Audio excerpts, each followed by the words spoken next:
Hi, I'm Kristin Pelletier, founder of KP Consulting. I've spent the last 20 years in dentistry helping dentists to reduce stress, increase profitability, and create a practice they love.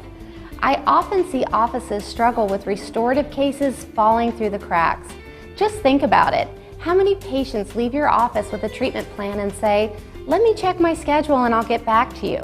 Most offices that I work with have some form of continuing care system in place to keep their patients active in hygiene. What I don't see very often is a structured system to keep patients with restorative needs active in the practice. Putting a follow-up system in place to track those patients is a critical part of improving your case acceptance process.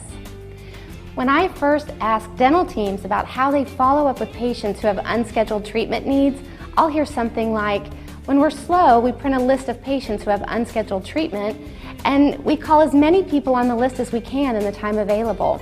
Or, "We make a sticky note to remind us to follow up with the patient." This is a haphazard approach that is going to produce haphazard results.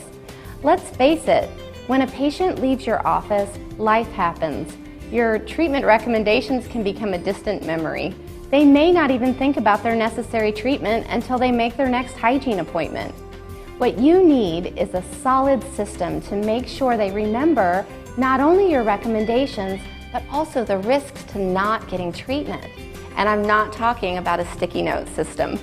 Instead, you need a systematic approach to following up with patients to ensure that they'll follow through on getting the treatment they need, just like you do with your hygiene continuing care. This is especially important for patients with restorative procedures that require multiple steps, like a root canal, because we all know that there are risks to not taking that restorative process through to completion.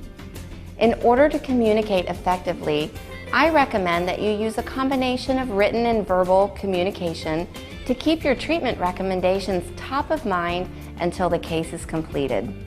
I've found that practices that use a structured delayed treatment system will have higher case acceptance and healthier patients.